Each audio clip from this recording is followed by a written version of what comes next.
Good morning to all the students. Now this is the last topic of your second chapter of business.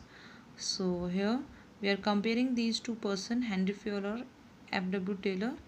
Now first basis of references is your perspective. Perspective means your on which level these two persons are focuses. Means Henry Fowler focuses on the top level of management, whereas the F.W. Taylor focuses on the lower level. Because reason behind it, Henry Fayol का जो main objective था वो था कि overall administration में ध्यान मतलब focus करना कि उनको इम्प्रूव करना था. ठीक है, जब ओवरऑल मतलब कि एडमिनिस्ट्रेशन में इम्प्रूव करना है तो दैट्स मीन कि जो टॉप लेवल में मैनेजमेंट होता है उनको उनकी इफ़िशियंसी में इम्प्रूवमेंट ना, मतलब उनकी पॉलिसीज़, उनकी प्लानिंग, उन चीज़ों में क्या करना था, इम्प्रूवमेंट लाना था. उन्हीं में इम्प्रूवमेंट आ जाएगा तो ओवरऑल क्या हो जाएगा, अपना आप ही आपके ऑर्गेनाइजेशन के अंदर चेंजेस आ जाएंगे. वहीं आपका F.W. टेलर लोअर लेवल में क्यों करता था focus, because F.W. Focuses on the increasing the productivity of the organisation. Productivity में करता था फोकस. जब प्रोडक्टिविटी इंक्रीज कैसे होगी आपकी, जब वर्कर्स पर फोकस किया, और वर्कर्स आपके हमेशा बॉटम और लोअर लेवल के होते थे. तो these are the levels on which they are focusing. So next is your focus. Henri Fayol का जो बेसिक फोकस था वो था कि जो आपका एडमिनिस्ट्रेशन है, जो मैनेजमेंट है, उसको पूरा ओवरऑल क्या करना है, इम्प्रूव करना है. वेयर एज आपका F.W. टेलर का क्या था, प्रोडक्टिविटी इंक्रीज़ करना है. तभी तो जब प्रोडक्टिविटी इंक्रीज़ करना था तभी जो टेक्निक थी आपकी डिफरेंशियल पीस वे सिस्टम, वो इसीलिए टेक्निक बनाई थी आपकी F.W. टेलर में, ताकि क्या हो सके, आपकी प्रोडक्टिविटी को हम इम्प्रूव कर सकते हैं. वहीं पर देखो हेनरी फ्योल का क्या था, ओवरऑल एडमिनिस्ट्रेशन में फोकस करना था. तभी उनने जो प्रिंसिपल्स बनाए, division of work, centralisation, decentralisation, order, equity, ये सब इसीलिए बनाए थे ताकि क्या हो, ओवरऑल एडमिनिस्ट्रेशन में फोकस कर सकें.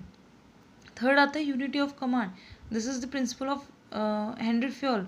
हेनरी फ्योल की प्रिंसिपल है unity of command. In this principle he said that the command should be given by only one boss, है ना, यही तो था. और F.W. टेलर में क्या था, हाँ तो ये था कि F.W. टेलर में ये इन चीज़ों में ध्यान नहीं दिया गया था. The reason is the technique which was given by F.W. Taylor, that is your functional foremanship, in which has separated into two departments. दो डिपार्टमेंट में प्लानिंग एंड प्रोडक्शन. उनके अंदर क्या कहते हैं, चार बॉसेस, 8 बॉस थे, मतलब 4 आपके प्लानिंग थे, 4 product. That mean total boss 8 थे. 8 बॉस आपके क्या कर रहे थे, कमांड्स तो दे रहे थे. दैट्स मीन कि they are not following the unity of command.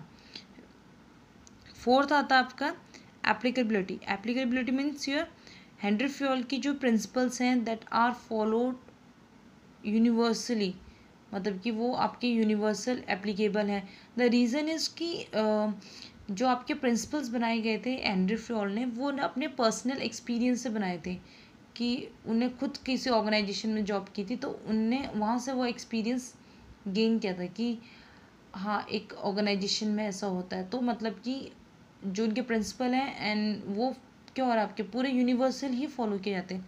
But जो आपके हेनरी फ्योल के प्रिंसिपल हैं वो स्पेशलाइज्ड में, मतलब सिचुएशन में फॉलोड होते हैं, वो हर जगह फॉलोड नहीं होते. सर्विस के केस में मे बी वो फॉलोड ना हो, ठीक है, ऑपरेशन डिपार्टमेंट में फॉलोड हो रहे हैं, किसी सर्विस के केस में नहीं फॉलो किए जा रहे हैं. नेक्स्ट आता है बेसिस ऑफ फॉर्मेशन. जो बेसिस ऑफ फॉर्मेशन मीन जो इन्हें प्रिंसिपल्स बनाए हैं या टेक्निक बनाई है वो किसके बेसिस में बनाया, मतलब उन्हें क्या चीज़ देखी. तो जो आपका हेनरी फ्योल था उन्हें तो अपने पर्सनल एक्सपीरियंस के बेसिस में बनाया था कि ऐसा होना चाहिए ऑर्गेनाइजेशन के अंदर, ये फॉलो होना चाहिए, ये नहीं होना चाहिए, ठीक है.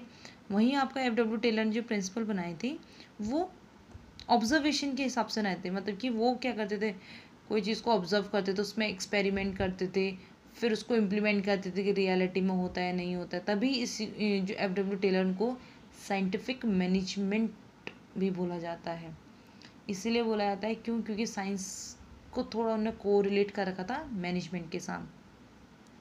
लास्ट आता है expression. Expression mean your personality, मतलब कि हम जो आपके हेनरी फ्योल को बोलते हैं हम लोग father of general theory of administration और फादर ऑफ एडमिनिस्ट्रेशन, ठीक है. और हेयर F.W. टेलर को हम बोलते हैं साइंटिफिक मैनेजमेंट.